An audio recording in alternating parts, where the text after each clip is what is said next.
You murdered my ex-girlfriend, accused my boyfriend Adrian in a haze of shock. My denial was a weak whisper. He continued saying I would rot in jail for this and that he is shameful that he ever loved me. I stood there, stunned into silence, my mind struggling to grasp the impossible reality. Now I see blood everywhere. How did she even get in? She lay there, her eyes wide open. My own hands were stained red, and I was holding the knife. I didn't kill her. I am Emily Cooper, daughter of one of the wealthiest men in New York. But it didn't matter when the sirens wailed. The police rushed, pointing guns at me. I tried to tell Adrian and the police it wasn't what it looked like. Save your lies for the judge, Emily, Adrian whispered. Just like that, the man I had loved and trusted for 2 years stood against me, and was neither confused nor scared. The trial was awful. Every evidence pointed at me, and Adrian. He agreed with them. I was found guilty and locked up. But even as they slammed the cell door shut, I made a silent, secret promise. No matter what, I will come back. I will reclaim my life. I will fight for the truth, for myself, for my father, and for the innocent child I carried within me. It was Adrian's baby too, our baby, but he didn't know. Fate, however, had other plans.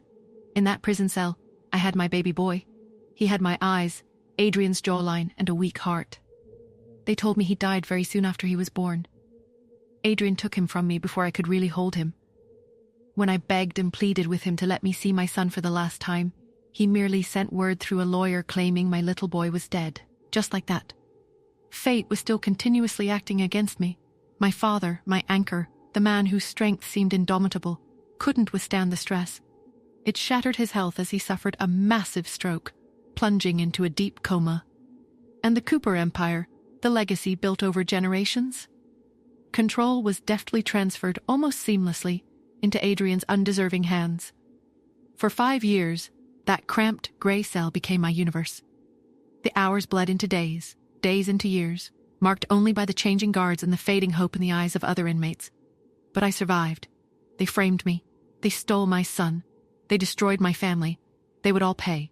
Every single one of them.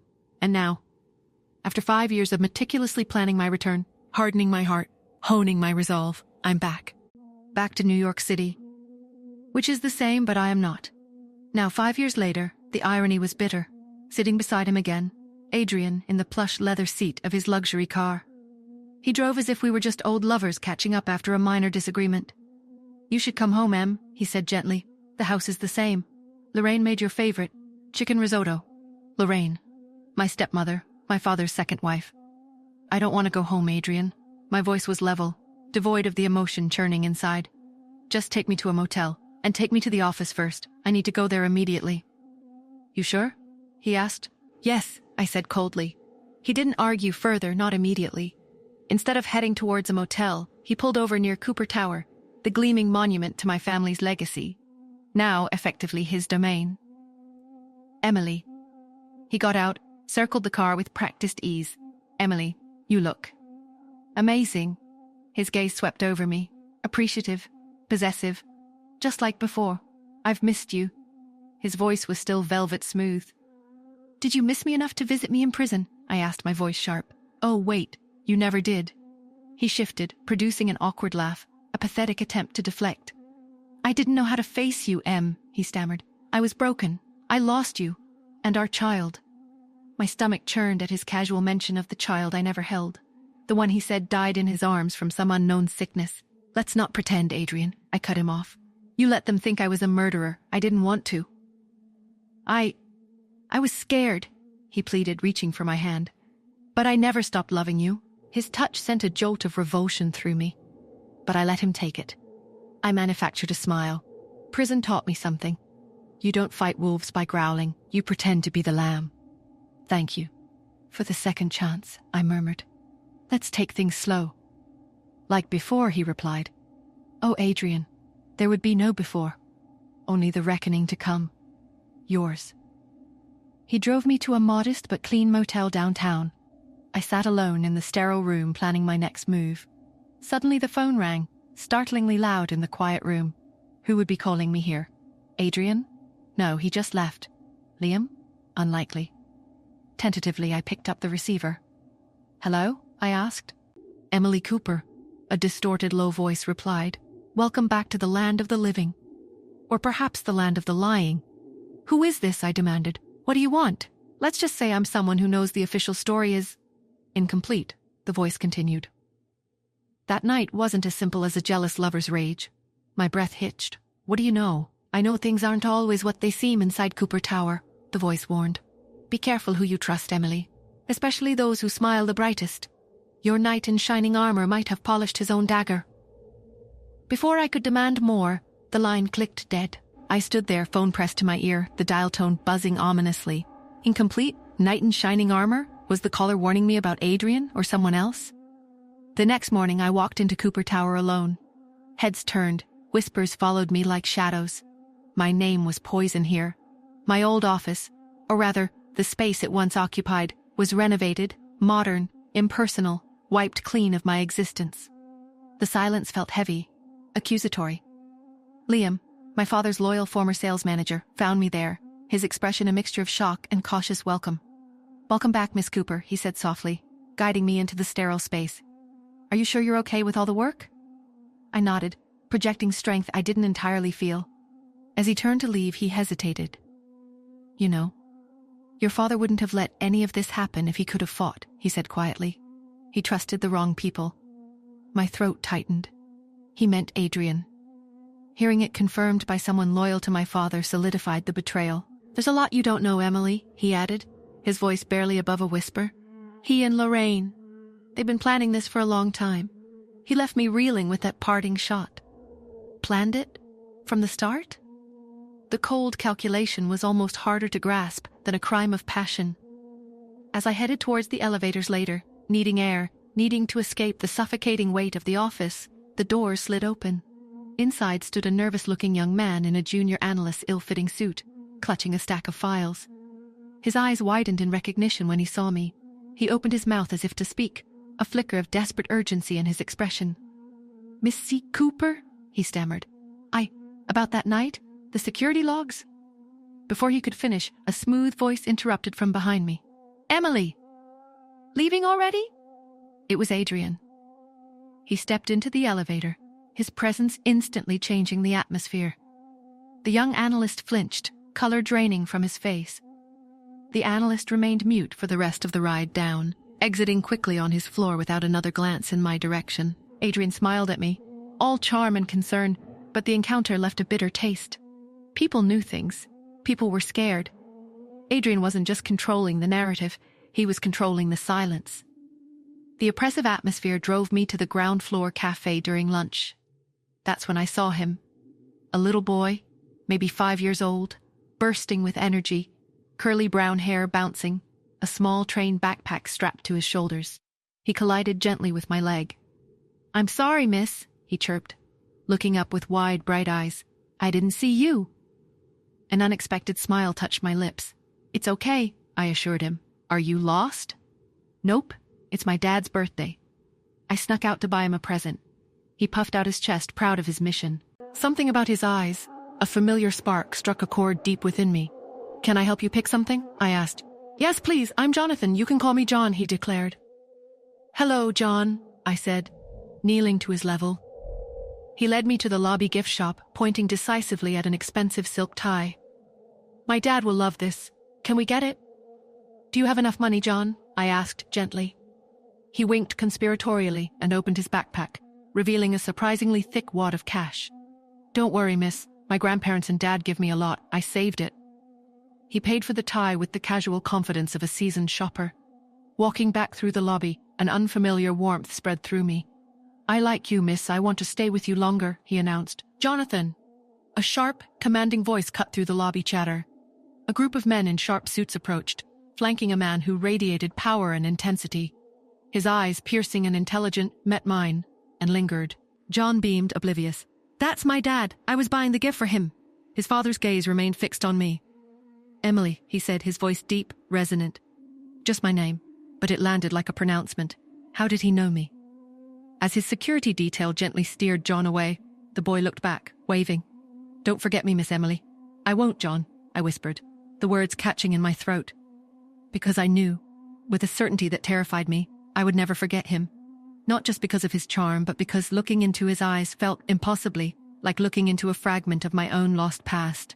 He felt like mine, Back in the sterile silence of my temporary office, the encounter with Jonathan echoed, leaving me shaken. His laugh, his eyes, it felt too familiar, achingly so. The city skyline blurred as the memory of the prison infirmary surged back, sharp and agonizing. The cold metal bed that reeked of bleach and despair, the brutal, merciless pain. No comforting hand, no anxious father pacing outside, just a tired nurse named Gloria, whose eyes were kind but tired, and a stoic guard standing by the door like I was a threat. I remembered screaming, not just from labor, but from the terror of bringing a child into such a broken world. Begging to hold him just once, they allowed a brief touch, his skin warm, breath shallow. Then he was gone, whisked away. Adrian's cold confirmation weeks later. Dead, a heart condition, buried, a nameless grave. I tried to accept it, tried to grieve, but a part of me never could, never felt the finality of goodbye.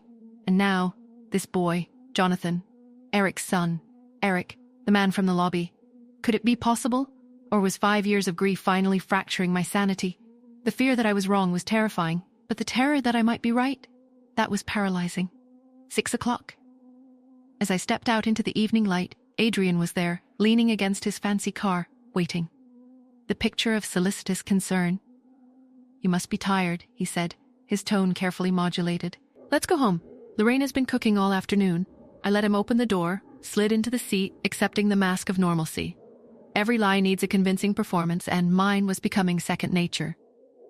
The drive to the Cooper mansion passed in strained silence, punctuated by Adrian's attempts at casual conversation, Chloe's upcoming wedding plans, meaningless work updates. My mind, however, was elsewhere, caught between the ghost of my lost child and the face of the boy in the lobby. Lorraine greeted us at the door, draped in pearls and faux warmth, asking about my day. I fed her polite lies about a welcoming return. "That's good," she chirped. "Did you hear? Your sister is getting engaged to Troy Parker." Troy Parker. The name resonated with power, the unseen kingmaker of New York. Lorraine elaborated proudly on his status, Chloe's luck. I offered hollow congratulations, remembering the party invitation, sensing the trap. Dinner was a tense affair, full of forced smiles and unspoken animosity. Chloe couldn't resist a barb. "So glad to see you fitting back in," she purred, malice gleaming in her eyes. "I'm sure your coworkers feel so safe with you back." Lorraine shot her a warning look, but their shared amusement was palpable. "I'm sure the past was very hard for everyone," I replied evenly. "But some people do well in the dark." Later that night, unable to sleep, I wandered the silent, opulent house, and I heard them. Adrian and Lorraine, their voices low, intimate, venomous, huddled together on the living room couch. "She's still as stupid as she was 5 years ago," Adrian sneered. "Pathetic, always trusting, always loyal," Lorraine added with a dry laugh. Nausea rose in my throat. My hands trembled with the urge to confront them, expose their treachery. But I held back. This time, I wouldn't react impulsively. I would listen, remember, and use every poisoned word against them. The next morning, bypassing the charade of breakfast at the mansion, I went to a small, discreet cafe in Hell's Kitchen. Miles Reeves was already there, tucked into a corner booth blending into the shadows. My father's private investigator, loyal, silent, effective. "You're late," he grunted without looking up.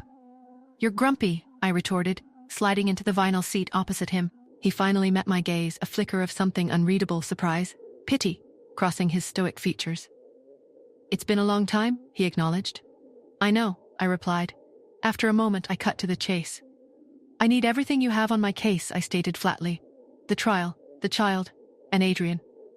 "You sure you're ready for that?" he asked, sipping his coffee. "I've waited 5 years. I'm past ready," I assured him. He reached into his worn leather satchel and produced a thin, unmarked black folder, secured with my father's distinctive seal. "I kept it in case you ever came back," he said, his voice low.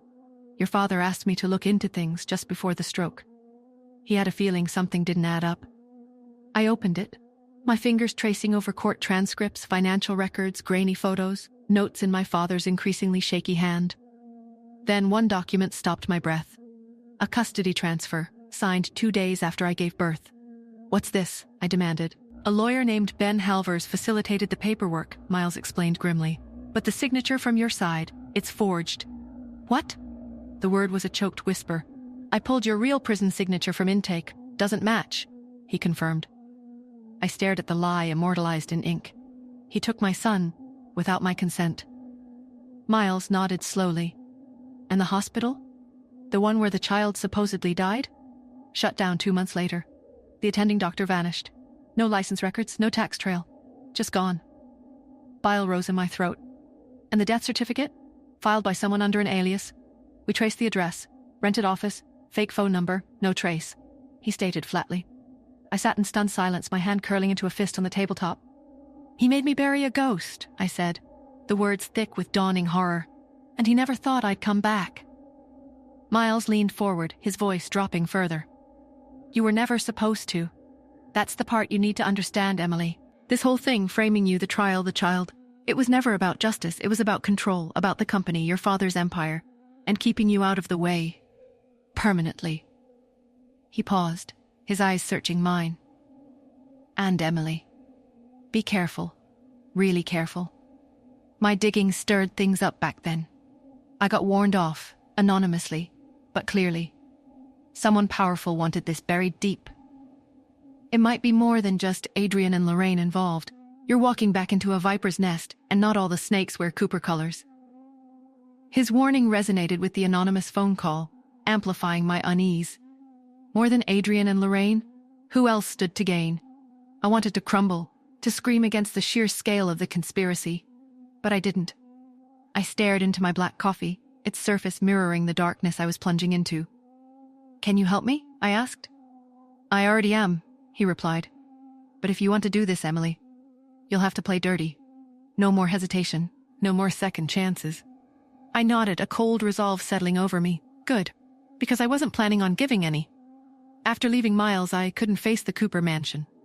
Instead, I directed the driver to the private care facility upstate. Past iron gates and obscuring hedges, the silence was profound, sterile. I walked through the hushed lobby, my footsteps echoing, the scent of antiseptic sharp in the air. My father's room, titan of industry, reduced to a still figure in a sunlit room, tethered to life by machines. Seeing him after 5 years stole my breath. Grayer, thinner, but still my father. The man who taught me to ride a bike, to defend myself in a boardroom, to never back down. You said we were Coopers, I whispered, sitting beside him, taking his warm, unresponsive hand. You said we survive. They tried to erase me, Dad, I confessed, the words catching. They tried to erase us, but I'm back, I'm still standing. I showed him the folded photo from my wallet, us on a construction site years ago, me beaming on his shoulders. I still remember when you told me I'd run this city one day. My voice cracked. I'm going to make that come true. Not for them. Not for the Coopers they've tried to turn us into. For you. His hand twitched beneath mine. Barely perceptible but undeniable. Hope surged through me. You heard me, I whispered urgently. Didn't you? I held his hand tighter. I'm going to fix everything. I'm going to bring the truth to light. I'm going to take everything they stole and set it on fire. I kissed his forehead. I love you, Dad. I left not broken, but burning. Fighting now, not just for justice, but for him. The party Lorraine insisted I attend was a glittering facade of New York society. A week later, I walked into the ballroom alone, clad in a simple white dress, a deliberate choice. Heads turned, whispers followed. That's Emily Cooper, didn't she kill someone? I ignored them, head high, the white dress a statement of defiance, of innocence reclaimed. Chloe held court in vivid red, surrounded by sycophants. One approached, offering fake pleasantries. Emily, she cooed, you look so refreshed. Solitary confinement will do wonders for the skin, I replied with a sweet smile. Her own smile faltered. Chloe glared. A waiter, clearly nervous, offered me red wine, compliments of Chloe. I took it, pretended to sip, then casually set the untouched glass aside.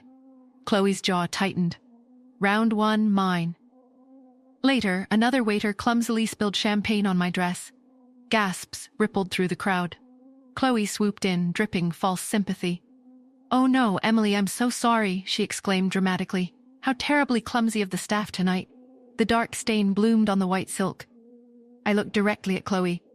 I suppose this is the part where I'm supposed to run out in tears? I asked calmly. I dabbed the stain, faced the onlookers. I guess this confirms it, I said lightly. Even wine's afraid of me. Nervous laughter followed. I met Chloe's furious gaze with a smile that held teeth. She faltered. I walked away, leaving her fuming. They saw I wasn't broken. I wasn't playing her game anymore. I was building my own. Then the doors opened again, and he walked in. Troy Parker. But I knew him as Eric, Jonathan's father. Power radiated from him as he moved through the room, the crowd parting instinctively. Chloe immediately latched onto his arm, displaying him like a trophy. But his intense gaze found mine across the crowded room. That same searching, unreadable look. My heart hammered. I turned away, downing my actual wine too quickly. Suddenly the room tilted, my breath catching, vision blurring. The wine, drugged. Panic flared, but my limbs felt heavy, unresponsive. As my knees buckled, strong hands caught me. Eric. He guided me swiftly through the throng into a quiet adjoining room, away from prying eyes. Chloe. I gasped, collapsing onto a couch. She did this. He nodded grimly. I suspected she might try something. Why are you helping me? I whispered, struggling to focus. You barely know me.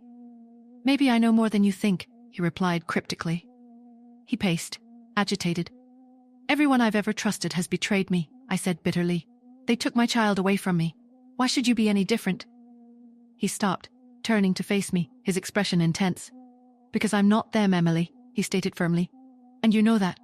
He stepped closer, his hand gently brushing a strand of hair from my cheek. I can explain everything, he murmured, if you let me. My head was spinning, hope warring with fear. His voice dropped lower, urgent. It's him or me, Emily. Choose. My heart pounded in my ears. I wanted to scream, to fall apart, for the last 5 years to disappear. But I stayed still, because my heart wasn't sure anymore who the real enemy was. Then, a sharp, violent knock on the door. Emily? Adrian's voice, muffled but close, too close. Eric stepped back into the shadows, his jaw tight, his presence suddenly dangerous. I stood up, reached for the door handle, but before I could open it, Eric spoke again, his whisper shattering my world. You need to know the truth, he whispered urgently. Jonathan isn't just my son. Everything inside me stopped. My heart pounded. The door burst open. Adrian stood there, forcing a smile, though his eyes darted nervously towards the shadows. Everything okay in here? He asked. I stared at him. Then I looked back. But Eric was gone, vanished, like a ghost that came to break my reality in two and disappeared before I could ask what was real. Adrian stood there looking terrified, pale and shaken as if he'd seen a ghost. My stomach clenched. Was he hiding something? And what about Eric? Was there more to their connection than I knew? Suddenly, a colder, deeper fear surfaced. Was Jonathan even really my son? All these questions seemed to swirl together, leading back to the one that had haunted me for 5 long years. Who actually killed Adrian's ex on that fateful night? To find out what happens next, download the Pocket FM app from the link in the description.